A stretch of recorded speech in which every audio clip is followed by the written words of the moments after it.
Before you begin, imagine a bungee cord attaching you to your dog. When you move away from your dog, the bungee cord then pulls you back to them. That means that anytime you move away from your dog, you'll go right back to them to reward. If you were to call them to you after they stayed and you rewarded them there, then you're actually rewarding a recall instead of a stay. Step 1. Ask your dog to sit. Take a small half step away, then quickly mark with a clicker or verbal marker like yes, and step back to them to give a treat. You may need to mark and treat a few times without any movement if your dog really wants to follow you. Repeat this about 3 to 5 times for the first round. Do not say the word stay yet. You want your dog to learn the correct behavior before pairing it with a word or a hand signal. Sit. Good boy. Good boy. Good boy. Good boy. Good man. Good boy. Good boy. Step 2. Introduce a release word. Tell your dog free or a release word of your choice, and then coax them up out of their sit. You can do this by backing up a little, patting your leg, etc. When your dog gets up, mark it with a click or a yes, and give a treat. This teaches your dog when stay time is over, so that stay means stay until I release you. Free. Good boy. Who's a handsome Glen boy? Who's a handsome man? Yes, a good boy. Repeat steps 1 and 2 until your dog is holding the position well and not getting up. Then gradually increase the distance you move away from your dog before quickly coming back to reward them.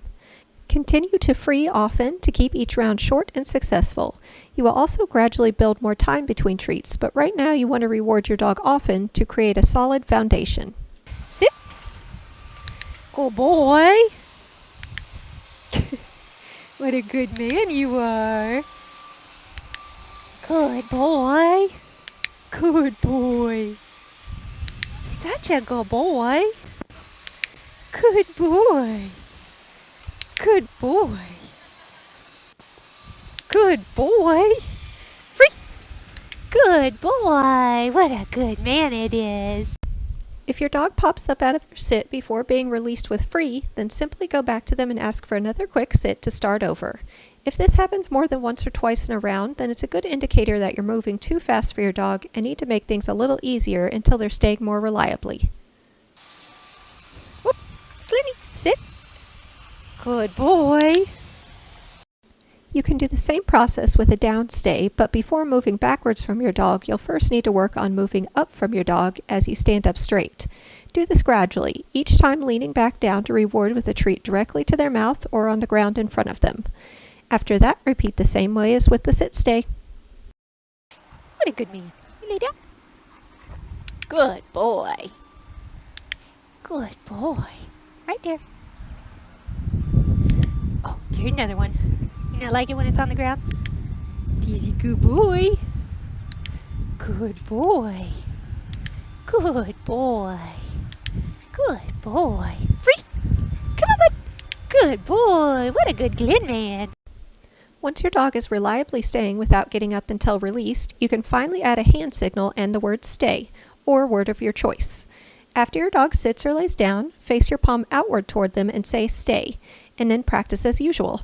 Only say the word once instead of repeating it multiple times. This way stay means stay until you say free. Down. Stay. When you take the show on the road and practice in new places, be sure to start off easy again and work your way up to what you got to at home. Stay takes a lot of self-control and can be a challenging behavior for some dogs. Have patience while you work, and if you want a really reliable stay, then be sure to practice, practice, practice.